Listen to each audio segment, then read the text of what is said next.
Dictation start now. The question for consideration is as to whether it is permissible for an employer to fill any subsequent vacancy caused over and above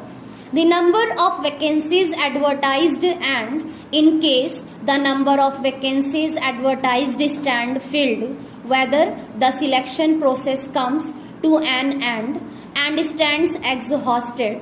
In such an eventuality, there remains no sensitivity to the wait list as to whether it is permissible for the employer to fill up the future vacancies which came into existence subsequent to the conclusion of the selection process from the wait list so prepared. It is a settled legal proposition that authority cannot fill up vacancies over and above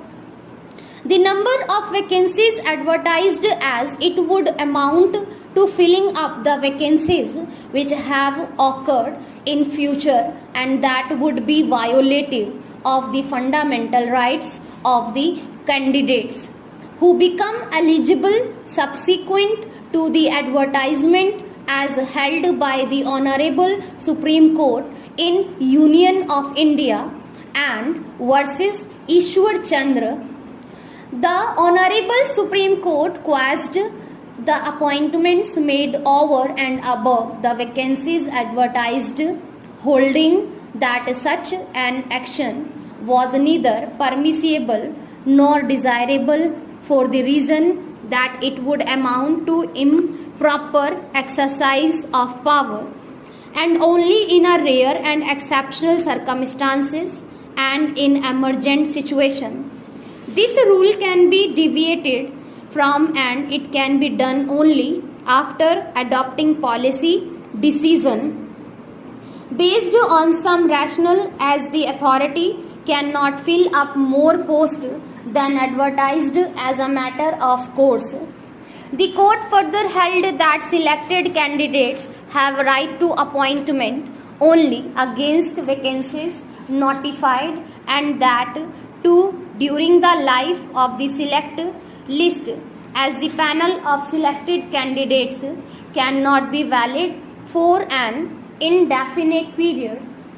Moreover, impaneled candidates in any event cannot have a right against future vacancies. It has been further held that a person does not, on account of being impaneled alone, acquire any indefeasible right of appointment. Impanelment is at the best a condition of eligibility for the purposes of appointment, and by itself does not amount to selection, and nor does it create a vested right to be appointed unless the relevant service rules provide to the contrary. In the sad case, as the selection process was completed in 5 years after the publication of the advertisement, a contention was raised that the impaneled candidates deserved to be appointed over and above the vacancies notified.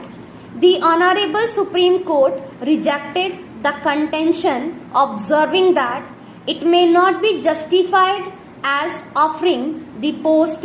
in such a manner would adversely prejudice the cause of those candidates who achieved eligibility in the meantime. In view of the above, the law can be summarized that appointments cannot be made over and above the number of vacancies advertised, as it would adversely affect and violate the fundamental rights of those who became eligible subsequent to the date of advertisement, in pursuance of which the select list is prepared.